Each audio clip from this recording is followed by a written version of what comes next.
Hello everyone, and welcome back to my show, Tanner's Deal, the only show produced at Ball State University where I, Tanner, get to tell you all about the things that I want to.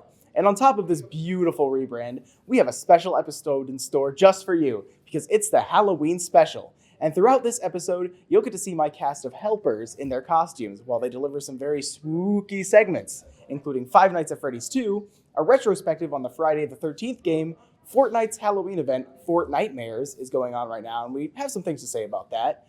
A new review of the new horror movie, Good Boy. And finally, we wrap up today's show with a discussion on what the best Halloween song is. It's the Monster Mash. No more stupid blabbering, we can get right into it.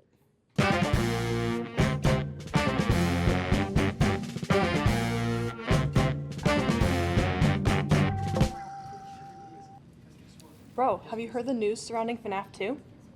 Yeah, there's so much. You're gonna have to be more specific than that. Are you referring to the casting announcements or the release date? First, the casting announcements. They are insane. Megan Fox's Toy Chica is making me feel some type of way. I'm a little hesitant. A lot of people have complained about her performance in MK1, that's Mortal Kombat for all the normies out there, as Natara, in which she sounded completely soulless and robotic. But that might actually be a good thing for this role. On the other hand, I've seen many people that think that Megan Fox could totally pull off a preppy and flirtatious Toy Chica as long as she puts in some effort. I'm not sure which side I'm on, but I can for sure tell you who I'm excited to see returning. Mother freaking Matt Pat. For being retired, he sure is busy. I know, right? Matt Pat as Toy Bonnie was a very pleasant surprise. I'm excited to see if I can still hear his voice under all the editing and voice changers. And I'm also very glad that he gets to be in the second movie after making about a million theories about it. He definitely deserves it for pretty much creating the FNAF timeline. But anyways, another cast member people are excited about is Skeet Ulrich. Hopefully he is joining as Matthew Lillard's lover. I would love to see those two Scream Queens back together again.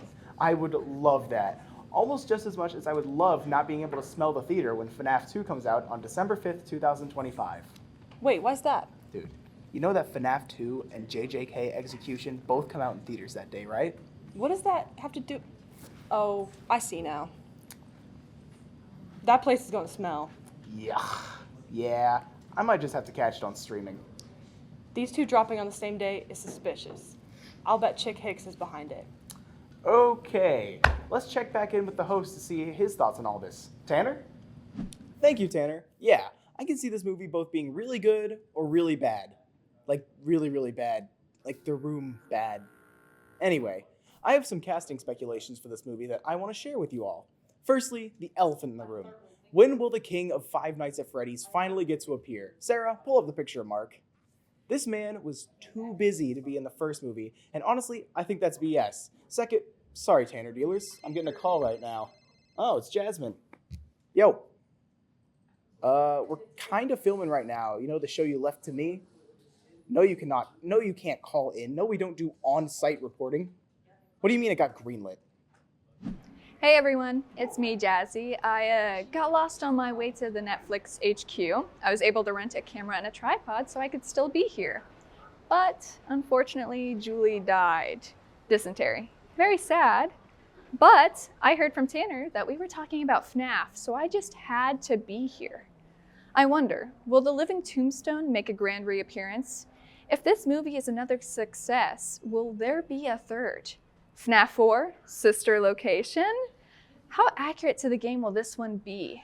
Will there be doors? I also heard that Skeet Ulrich of Scream fame will be playing Henry Emily, a character from the lore that is basically the secret boyfriend of Skeet's secret boyfriend's character, William Afton, played, of course, by Matthew Lillard. The idea of seeing these two together on screen again leaves me speechless. So on that note, I think we should move on to our next segment. Ooh, it's me, Julie. I died from dysentery. But my last wish, I must talk about Friday the 13th game. Picture this. It's 2017 BC, before COVID. It's May. School just got out for the summer. You rush home, hop on your Xbox or PlayStation or computer or etc., and open the newly released Friday the 13th game. You saw that it was a multiplayer survival horror, where one player takes the role of Jason and must dispatch the camper players before their escape. Including this glorious social feature known as proximity chat, there's nothing more exciting than this. After all, you did fork over $40? Only 40? Jeez, that's so good back then. Anyways, you do all of this, you try to connect to the game, you can't. Oh well, game just launched. It's a small studio, servers are probably a mess. It's understandable, so you only give it a few minutes. No luck. That's fine, might take a bit, but it's fine. So you give it a few hours. No luck again. A day? Nope. A week? No dice. Okay, now it's getting ridiculous. Like, I understand it's a small studio, but like, come on, man. These server issues lasted for ages. But even after they were resolved, matchmaking was still pretty broken. Users had to make their own matches and publicize them on third-party platforms. It was a mess, but it did eventually get resolved.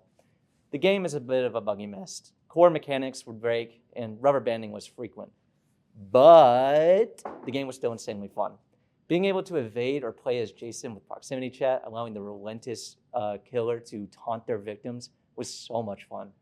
It was overall a much more casual experience than the other games like Dead by Daylight.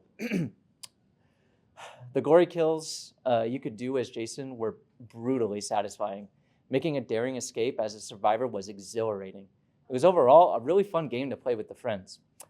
The developers continued support for the game, adding more variations of Jason and more survivors. They even added cosmetics and emotes, which led to the iconic California Girls clip.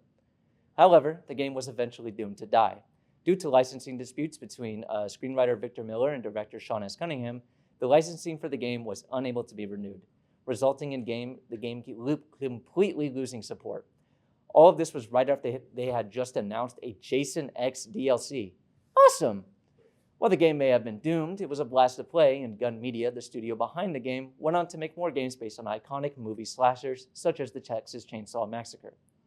It makes me sad to think of what could have been, but I am grateful for what we had. Thank you, and back to the host. What the hell are you doing at my desk, man? I'm the temp. I was hired 5 minutes ago, but don't worry. I've experience hosting. I don't care about your experience. Get off my show. That's kind of why I'm here. It's not your show. This is BSU The Real Deal, not the Tanner Show. I thought I was doing a pretty damn good job.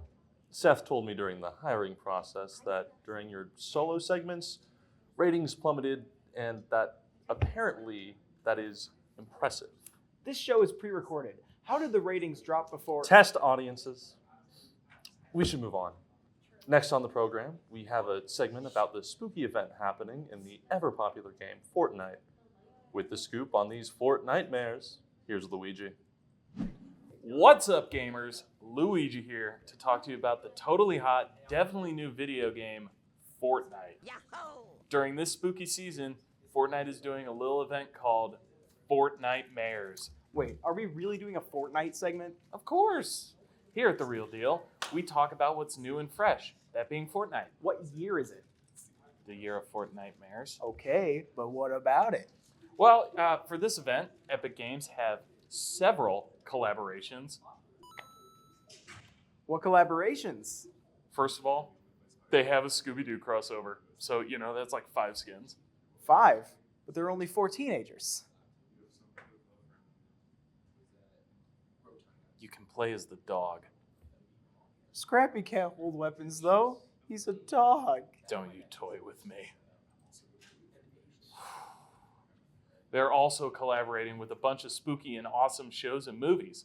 Wednesday, Jason Voorhees, Art the Clown, Ghostface, Ethan Hawke is there, some weird fuzzy blue guy, some weird robot-looking things. They got Poppy's Playtime and Repo? I don't play those games. I don't know what those are. Okay, sure. They have skins, but what other crazy things are they doing? Well, Tanner, they're also releasing a bunch of Halloween-related weapons, items, and a new Halloween map, and some creative game modes. Do you want to elaborate on any of that? Oh no, I don't play Fortnite. I don't know what's going on actually. I think there's some kind of anime collab going on. I think it's like a PvE type deal. Then why are you doing this segment? Because, we exiled Apollo for stealing the Mandalorian bit last week. Oh, right. Wait, did they write this segment? Anyways, Fortnitemares is happening right now. But when does it end? The day after Halloween. But wait, that's like right now. Oh well, it's Fortnite, so who really cares anymore? Let's just move on. Thank you, Chris. I lied before. I do play Fortnite. Why would you lie about that? I don't know, it's funny. That's so fair. I will be buying the dog. What is your favorite skin, by the way? Mr.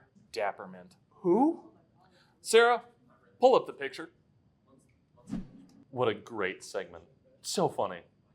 What did you think, Tanner? Yeah, I was just there. So invigorating. Next up, we have a segment about the new movie, Good Boy, and presenting it is Batman. Something's in the way. Dude, he's been doing this all week. I can't quit until the city is saved. From what? The Joker! Isaac, I don't think the Joker is anywhere near campus. I can smell him. Have you not smelled him? All I've been smelling is you. You haven't taken off that costume in 3 days. You haven't even slept. Vigilantes don't have bedtimes. As long as crime is afoot, I can't sleep. Our apartment is a mess. He has so many random gadgets. Because I'm Batman. Just move on to the Good Boy review. Cut it. Something's in the... Isaac, shut the hell up! Hello, Real Dealers. I just watched the new hit movie Good Boy, a horror movie from the point of view of a dog? Let me tell you, this movie was surprisingly fantastic.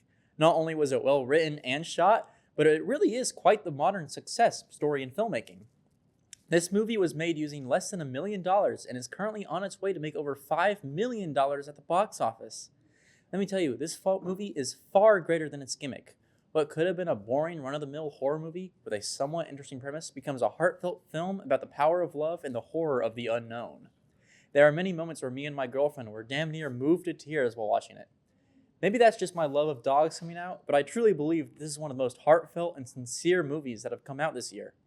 It also helps that the dog actor in this movie is incredible. I'm dead serious when I say he should be eligible for an Oscar because he was that good. Another great aspect of Good Boy is that we never fully understand what is going on because realistically, nobody ever takes the time to explain what's happening to a dog. If I had to offer any criticism of this film, it would be towards the creature design. The demon in this movie looks like a man covered in paper mache and mud. Funnily enough, the human characters in this movie were not very well acted either, especially compared to the dog. However, none of these issues were prevalent or intense enough to make me like this film any less. I would give this movie 4 dog treats out of 5. Aha. What a humor segment. Don't you agree, Tanner? Seriously, how is this better than when I was by myself? This guy stinks. Sex appeal. What are you trying to say? I don't have any sex appeal? Uh-huh. Yeah, well, I don't need your kind of appeal anyway. The episode's almost over and it's a banger. What is Halloween without the music? Our sports analyst, Amelia, has the right opinions. Hey, fellow goblins and ghouls. Unlike the last music segment I delivered, I won't be talking about any Tay-Tay conspiracies. Today, Andrew and I will be talking all about Halloween music. And honestly, I think Halloween music doesn't get as much love as it should. What are you talking about? It gets plenty of love throughout the month.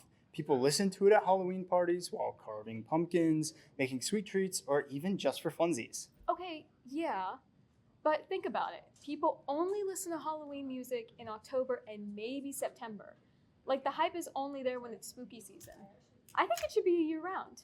Okay, fair point. You know what? Maybe it should be loved more. I mean, there's so many good songs. Do you have a favorite? Thriller, hands down. It's just chef's kiss. Plus, it's Michael Jackson.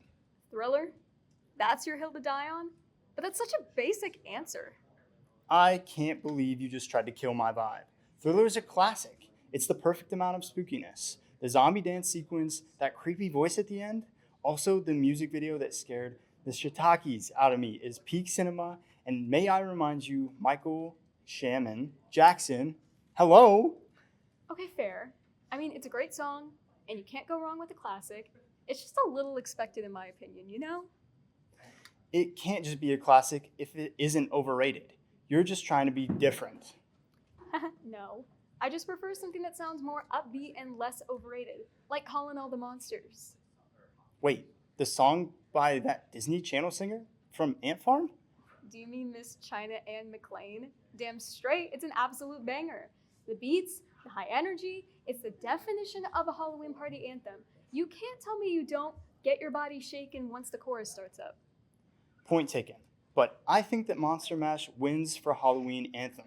It's basically the Halloween version of All I Want for Christmas Is You. I mean, it's the song. There's no way you can just celebrate Halloween without it. It's a graveyard smash. It's the law to listen to it, even if it doesn't have Michael Jackson. What is your obsession with Michael Jackson lately? Can a person be obsessed? I'm just a girl, you know.